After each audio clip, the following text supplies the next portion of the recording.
सभी विद्यार्थियों को सुप्रभातम। आज हम कक्षा 7वीं के हिंदी की पाठ्य पुस्तक वसंत का प्रथम अध्याय हम पंछी उन्मुक्त गगन के, जो कि शिव मंगल सिंह सुमन द्वारा लिखा है, उसका अध्ययन करेंगे। पाठ को पढ़ने से पूर्व हम कुछ कठिन शब्दों का अर्थ ध्यान में करेंगे, ताकि जब हम पाठ पढ़ सकें तो उस समय हम उस पाठ को समझें, उसमें हमारे को आसानी रहे। तो कुछ कठिन शब्दार्थ है, यह शब्दार्थ आपको अपनी उत्तर पुस्तिका में भी लिखने हैं। पंछी, पंछी का अर्थ होता पक्षी। उन्मुक्त यानी आजाद या स्वतंत्र। गगन, आकाश। पिंजरबंद, पिंजरे में कैद होकर। कनक तीलियां, सोने की छड़ें। पुलकित यानी रोमांचित। कटुक, कड़वी। निम्बोरी, नीम का फल। गति यानी चाल। तरु, पेड़। फुनगी, पेड़ का सबसे जो ऊपरी भाग है उसको फुनगी कहते हैं। नभ यानी आकाश। सीमा मतलब सरहद या किनारा। तारक यानी तारे। सीमाहीन, जिसकी सीमा न हो उसको कहते हैं सीमाहीन। नीड यानी घोंसला। आश्रय यानी सहारा। विघ्न यानी बाधा। तो अब हम अपना जो पाठ है, इस पाठ को पढ़ेंगे। तो पाठ का नाम है हम पंछी उन्मुक्त गगन के। पंछी का अर्थ पूर्व में आपको बताया, पक्षी होता है। उन्मुक्त का अर्थ होता है आजाद या खुले हुए। गगन का अर्थ होता है आकाश के, यानी हम जो पक्षी हैं वो खुले हुए आसमान में, आकाश में रहने वाले हैं। तो जो पक्षी होते हैं वो हमेशा स्वतंत्रता पूर्वक और आकाश में विचरण करते हैं, और यदि हम उनको पिंजरों में बंद कर देते हैं तो फिर वो और स्वतंत्रता पूर्वक आकाश में विचरण नहीं कर सकते हैं। हम उनके साथ पिंजरों में उनको बंद करके अत्याचार करते हैं। तो देखो, यह जो अपना पाठ है, यह पाठ शिव मंगल सिंह सुमन जी द्वारा लिखा गया है।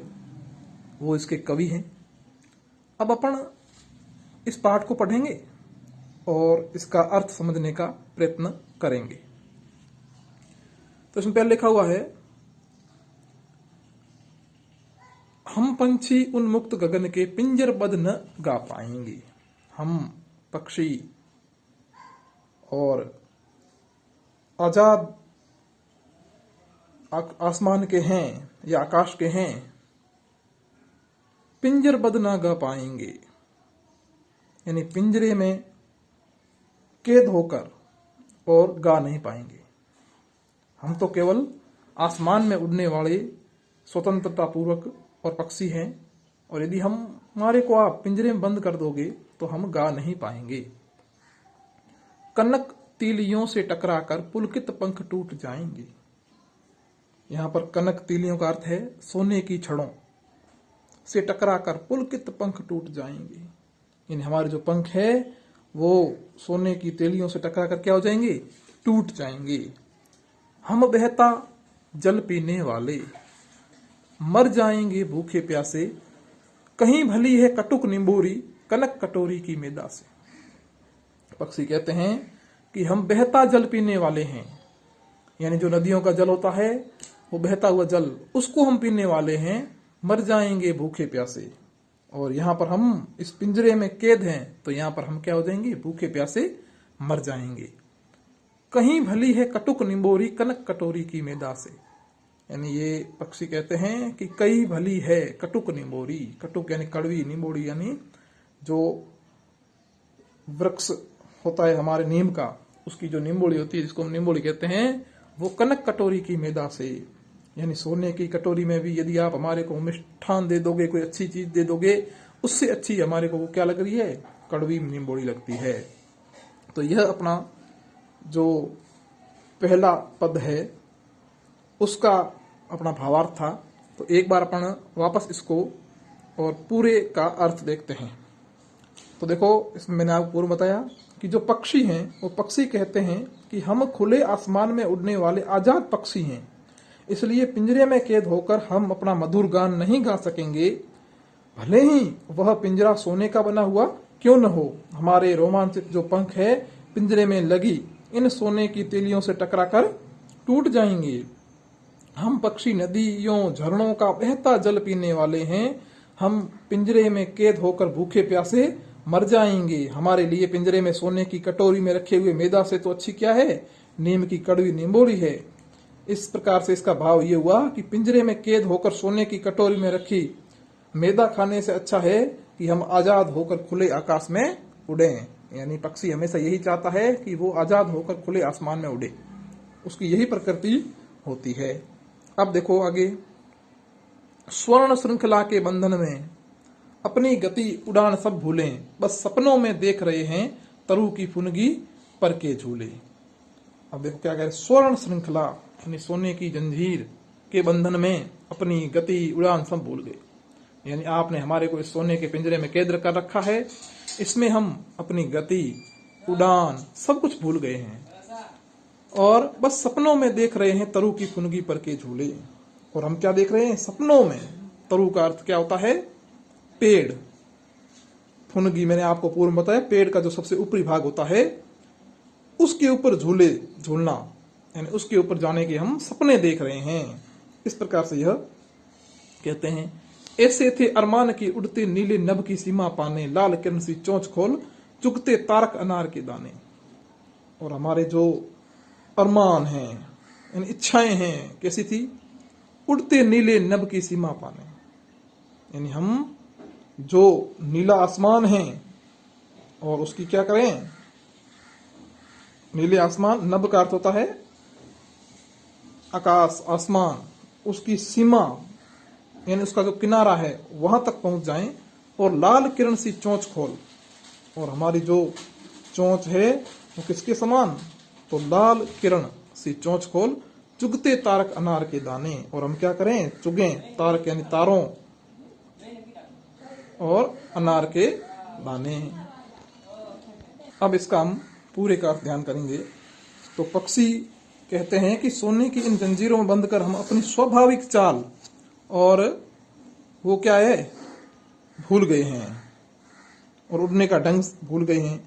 क्योंकि देखो ऐसा है कि कभी भी कोई भी व्यक्ति होता है वो और अभ्यास नहीं करता है तो वो अपनी चीज भूल जाता है। उसी प्रकार पक्षी भी कह रहे हैं कि भाई हम आरे को इस सोने के और पिंजरों में जंजीरों में बांध रखा है, तो हम तो क्या है कि अपनी गति उड़ना करना सब भूल गए हैं।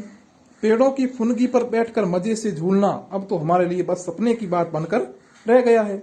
इस बंधन में पड़ने से पहले हमारी भी यही इच्छा थी कि हम इस खुले नीले आसमान की सीमा तक उड़ें और सूर्य की लाल किरणों के समान अपनी चोंच खोलकर आकाश में छाए तारों रूपी अनार के दाने चुगते रहें। इस प्रकार की ओर यह कल्पना करते हैं। होती सीमाहीन क्षितिज से इन पंखों की होडा होडी, या तो क्षितिज मिलन बन जाता या तंती सांसों की डोरी। होती सीमाहीन यानी जिसकी कोई सीमा नहीं हो। क्षितिज का अर्थ होता है कि जहां पर धरती और आकाश मिलते हैं ना, जो अपने को दिखता है कि वहां धरती और आकाश मिल रहे हैं, तो उसको बोलते हैं क्षितिज, किनारा। होडा होडी यानी एक दूसरे से आगे बढ़ने की चाह। तंती सांसों की डोरी, तंती सांसों की डोरी यानी जब व्यक्ति की मृत्यु होती है उसमें उसको लगता है कि उसकी जो सांसें वो क्या हो रही है, टूट रही है, तो उस प्रकार की स्थिति। तो देखो क्या है, नीड न दो चाहे टहनी का। नीड का अर्थ क्या होता है, घोंसला, न दो चाहे टहनी का। अब ये कह रहे हैं कि हमारे को भले आप और टहनी के ऊपर और क्या घोंसला मत दो, आश्रय छिन्न भिन्न कर डालो।